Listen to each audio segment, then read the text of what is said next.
사람들은 행복하기를 원합니다. 더 많은 것을 가지면 행복할 것이다 생각을 해서 더 열심히 일을 하고 또 그것을 얻기 위해서 노력을 하는 것이 우리네 일반적인 모습이다라고 볼 수가 있습니다. 많은 돈을 가지고 있으면 행복할 줄 알았지만 결코 그것도 아닌 것 같습니다. 또 뿐만 아니라 사랑하는 사람을 만나게 되면 그 사랑으로 인해서 행복할 듯 그런 생각을 가졌지만 그것 또한 아닌 듯합니다. 맛있는 것을 먹으면 행복할 것 같아서 맛집을 투어를 하고 또 뿐만 아니라 멋진 옷을 입으면은 기분이 좋아지고 행복해질 것 같아서 옷을 샀고 또 명품을 사는 우리들의 모습들을 이렇게 되돌아보게 되면 우리는 행복을 자꾸만 다른 것에서 찾으려고 합니다. 성경은 세상과 다르게 우리에게 행복은 다른 어떤 것으로부터 오는 것이 아니라 구원으로부터 오는 것임을 우리에게 말해줍니다.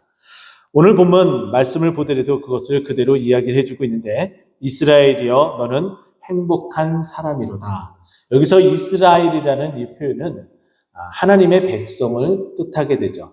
하나님의 백성은 구원받은 백성이고 그 구원받은 백성은 행복한 사람이다 라고 말하고 있습니다.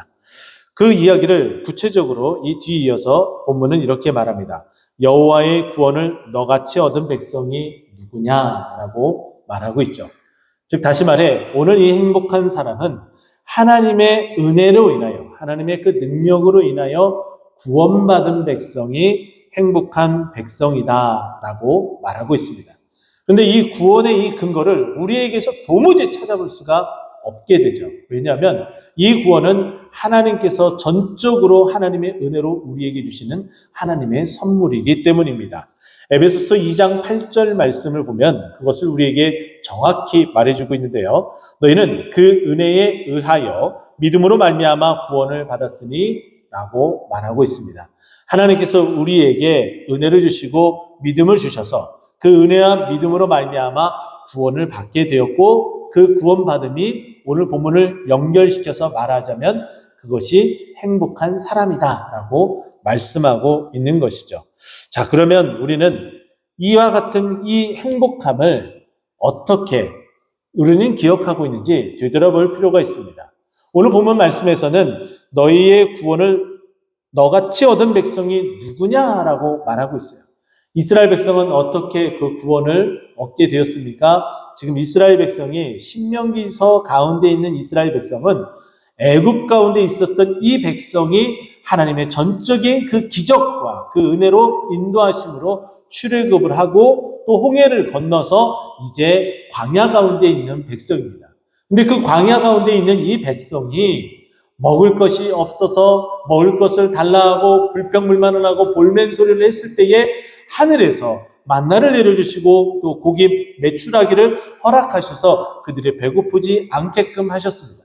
또 뿐만 아니라 물이 없어서 불평불만을 하고 그렇게 하나님 앞에 자신의 그 불평불만함을 자신의 그 목마름을 이야기하며 다시 애굽으로 돌아갔으면 좋겠다라고 계속해서 그렇게 자신의 그 고통을 호소할 때에 하나님께서 반석에서 물을 내어 물을 마시게 함으로 그들의 모든 갈증을 해소시켜 주셨습니다.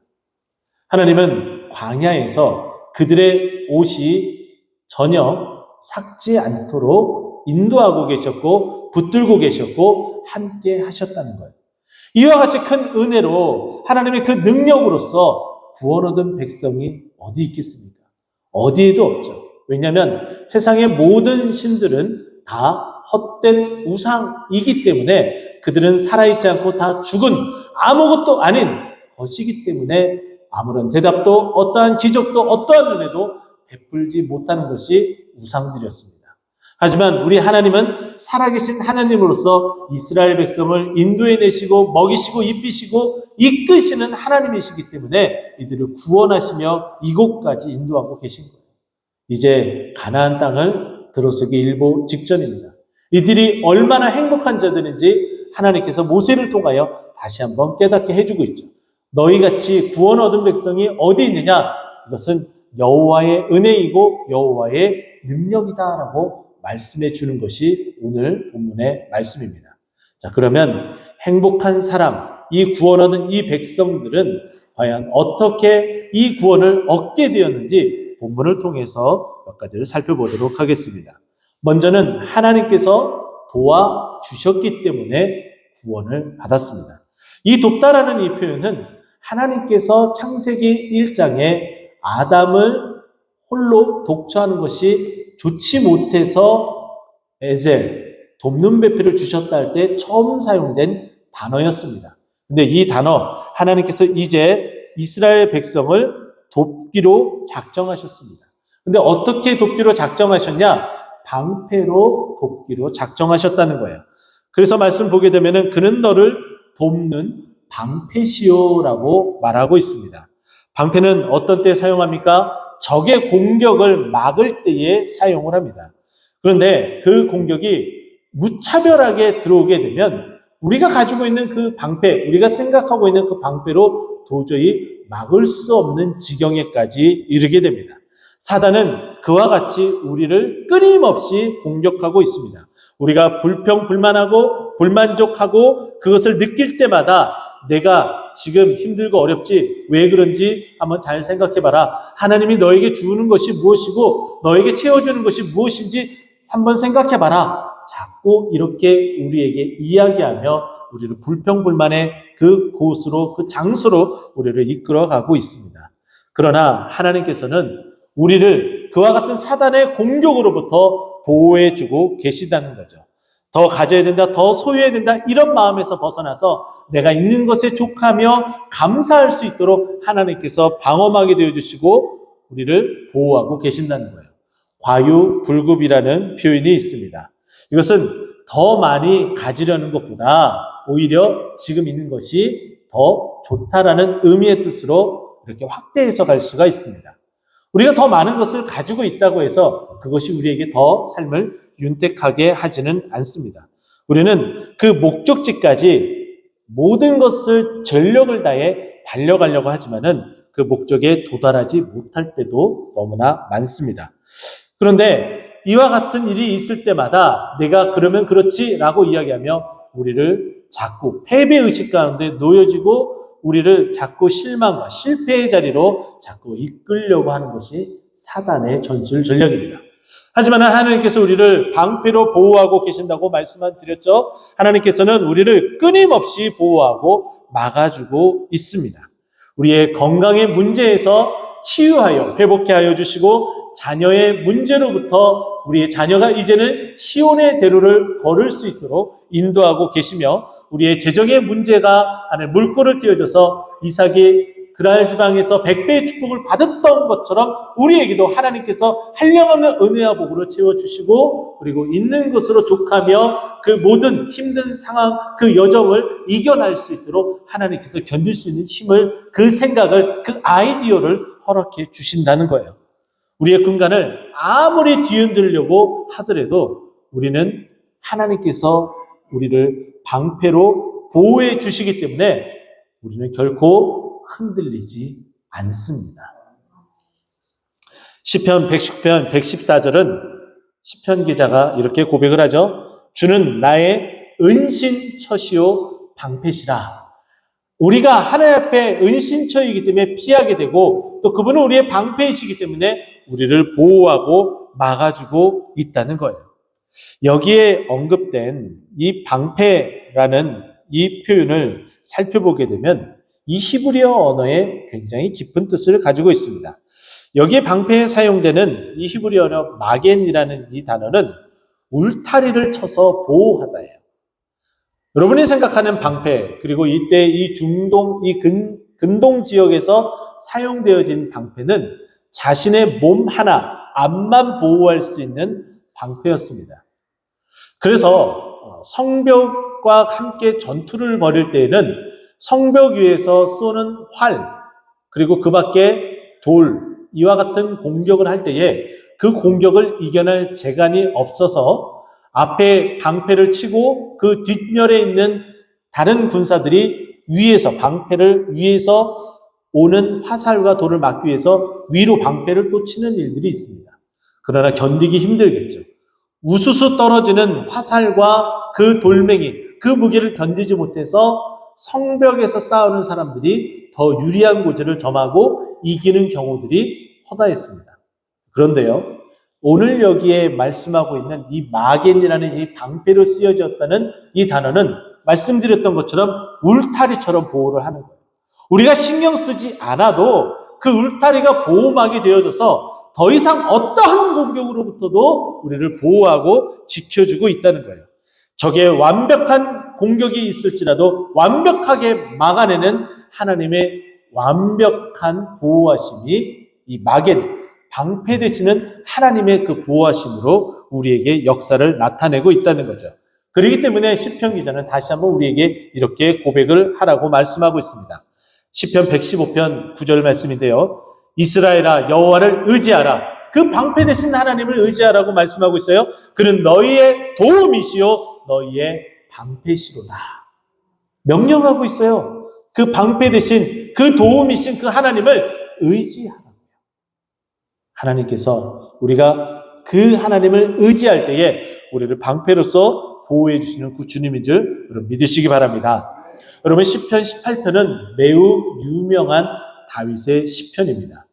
다윗이 무엇이라고 고백하냐면 1절에서는 나의 힘이 되신 여호와여 내가 주를 사랑하나이다 라고 고백을 해요. 그리고 나서 그 내가 사랑하는 하나님이 어떠한 하나님인지 2절부터 9구절 고백을 하기 시작을 하는데요. 그 첫 번째가 어떻게 고백을 하냐면은 여호와는 나의 반석이십니다 라고 고백해요. 여러분, 여호와는 여러분의 반석 되십니까? 다윗처럼 그렇게 함께 고백이 되십니까?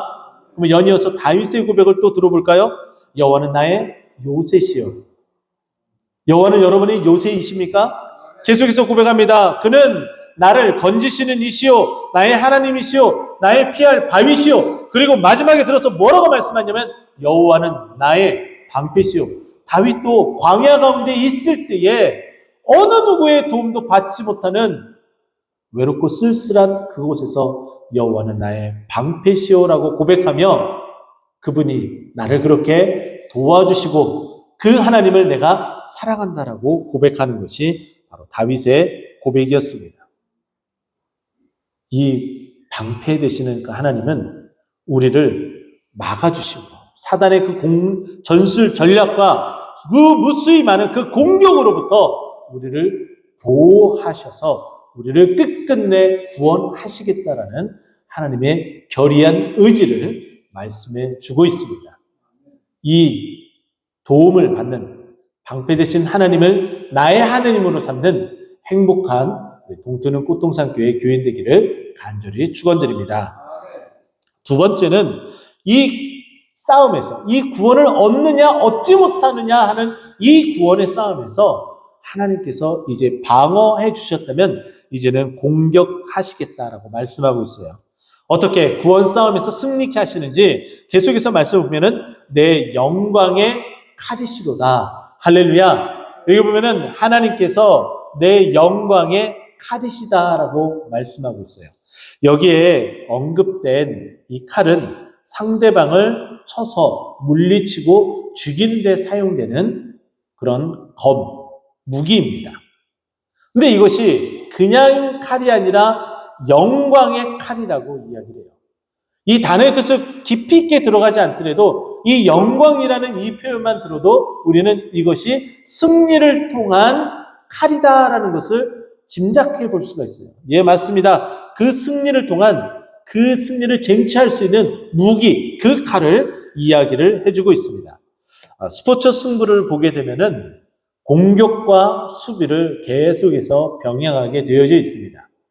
아무리 수비를 잘하고 적의 공격을 다 막는다 할지라도 공격을 하지 않으면은 잘해봤자 무승부밖에 되지 않습니다. 하지만은 공격을 할 때에 승리를 쟁취할 수가 있게 되겠죠. 당연히 우리도 이 구원의 그 무승부에서 멈춰서는 안 됩니다. 이 구원의 무승부는 존재하지도 않습니다. 하나님께서 그 구원을 얻기 위하여 우리를 보호해 주시고 계셨다면 이제는 하나님께서 진두지휘하여 사단의 그 전술 전력과 그 모든 계략을 물리치고 괴멸하기 위하여 이제 공격해 주시겠다고 말씀하고 있어요. 이제 그 영광의 칼을 들어서 나아가겠다라고 말씀하고 있습니다. 여기에 영광으로 해석된 이 단어를, 히브리 단어를 살펴보게 되면은 우리가 일반적으로 알고 있는 카도시라는 이 단어하고 전혀 다른 단어로 사용하고 있습니다. 어떤 단어냐면은 카이와 테카라고 표현을 합니다. 여기에 이제 카이와라는 이 히브리어 단어를 살펴보면은 어떤 의미를 가지고 있냐면은 올라서다라는 의미를 가지고 있어요. 그러면 적장들이 가장 높은 곳을 밟을 수 있다라는 것은 승리할 수 있다라는 거예요. 여러분이 알고 있는 가장 멋진 승리, 여러분 한 가지 기억을 하고 계십니까? 다윗의 승리입니다. 다윗이 전쟁터에 나갔습니다. 전쟁터에 나갔더니 저 멀리 적군에게 육척장수 골리앗이 크게 호령을 하면서 싸움을 도두려고 하고 있습니다. 근데 그 말, 우렁차게 울려 퍼지는 그 적장 골리앗의 그 목소리를 듣고 있노라면 우라가 치밀어 오르는 거예요. 왜냐하면 하나님의 이름을 모독했고 하나님의 군대를 모독하며 업신여기는 그 모욕하고 있는 할례받지 않는 저 적장, 저 골리앗이 너무나 화를 돋구는 그런 상황 가운데 있었습니다.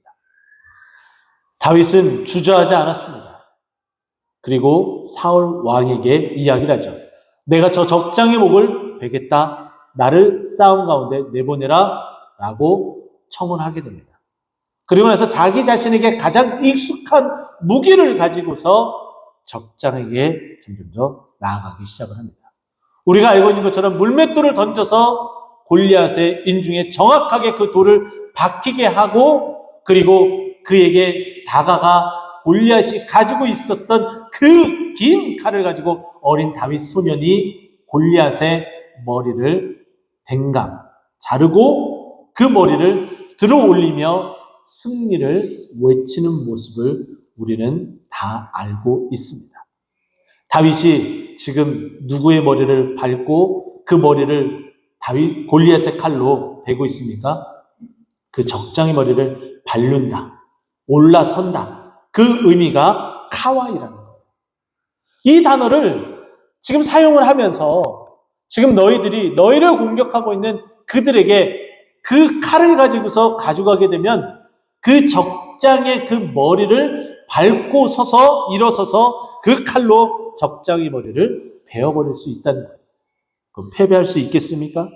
결코 패배할 수 없게 되겠죠. 적의 공격을 무력화시킬 뿐만 아니라 그 공격을 더 이상 하지 못하게 만드는 것이 이 영광의 칼이라는 거예요. 그렇기 때문에 여기서 무엇이라고 이야기를 합니까? 오늘 보면 마지막 말씀 보게 되면은 내가 그들의 높은 곳을 밟으리로다. 이 말이 결국은 승리를 할 수밖에 없음을 우리에게 말해주고 있는 거예요. 또 더 나아가서 뭐라고 이야기합니까? 내 대적이 내게 복종한다. 더 이상 우리를 괴롭히지 않고 우리 수하에 내려가서 우리에게 조아리며 우리의 말을 들을 수밖에 없게 된다라고 이야기를 하고 있습니다. 이렇게 우리에게 공격의 천병되어 주셔서 우리와 같이 나아가 싸울 수 있도록 해주신다는 거예요. 근데 이 성경에서는 우리가 공격을 할 때에 사용되어지는 이 무기, 이 칼을 어떻게 또 표현하냐면은 성령의 검, 하나님의 말씀이라고 이야기를 합니다. 그게 영광의 칼이에요. 말씀이 육신이 되신 우리 예수님께서 비록 죽은 것처럼 보였지만 그 죽은 권세, 사망 권세를 이기시고 부활하셨습니다. 사망 권세를 이기시고 부활하신 그 말씀 대신 그 예수님, 그 말씀 대신 그 예수님, 그 말씀, 그 검을 가지고 우리는 어떻게 해야 돼요? 적을 향해서 돌진을 해야 되는 거예요. 그러면 자연스럽게 그리고 너무나 자연스럽고 너무나 큰 영광으로 우리 것으로 그 영광을 우리가 승리하며 그 머리를 밟을 수 있도록 해주시겠다라고 말씀하고 있습니다. 시편 47편 3절 말씀 보면은 우리에게 이렇게 말씀해 줍니다. 여호와께서 만민을 우리에게 나라들을 우리 발 아래 복종하게 하시며 세상은 우리를 가만 내버려 두지 않습니다. 우리의 믿음이 곤두박질 치려고 항상 우리를 공격하죠. 공격을 또 다른 공격으로 그들을 물리쳐서 그들이 더 이상 공격하지 못하게 그들을 복종시키는 그 유일한 방법이 바로 하나님께서 우리에게 그 영광의 칼을 들도록 해주시겠다고 말씀하고 있습니다. 우리를 승리하게 하실 때에 어떻게 하시겠다고 말씀하셨어요? 내가 그들의 높은 곳을 밟게 해주시겠다고 이야기하셨죠. 로마서 16장 20절 말씀 보면은 이렇게 우리에게 언급을 하고 있습니다. 평강의 하나님께서 속히 사단을 너희 발 아래에서 상하게 하시리라. 지금 평강의 하나님이 속히 지금 당장 사단을 우리의 너희의 발 아래에 상하게 하시겠다. 결국은 승리하게끔 이끌어 주시겠다라고 말씀하고 있어요. 그렇게 해서 승리하는 너희들, 내가 적의 공격을 막아내고 그리고 적의 그 심장부에 나의 영광의 칼을 꽂아 그들의 머리를 밟고 그들이 복종하게 하는 그 승리를 내가 너희들에게 다 주도록 하겠다. 그 구원을 너희 것으로 삼아 주겠다. 이것이 우리에게 허락하신 말씀입니다. 이렇게 구원받은 백성이 어디 있냐고요? 바로 지금 여기에 앉아 있습니다. 할렐루야. 행복한 동트는 호통산교회 성도님, 나는 행복합니다. 왜요? 내가 여호와의 구원을 받았기 때문에 내가 나의 구원을 취소하려고 하는 사단의 공격으로부터 우리를 보호해 주시고 또 그 공격을 보호해 주실 뿐만 아니라 그 적의 심장부를 공격하여 더 이상 공격하지 못하도록 하여 그 구원이 완성되어지도록 하는 것이 하나님의 뜻이며 우리를 그렇게 행복하게 해주시겠다고 말씀합니다. 이 행복을 우리 평생에 누리며 행복하게 신앙생활하는 우리 모두가 되기를 간절히 축원드립니다. 기도하겠습니다.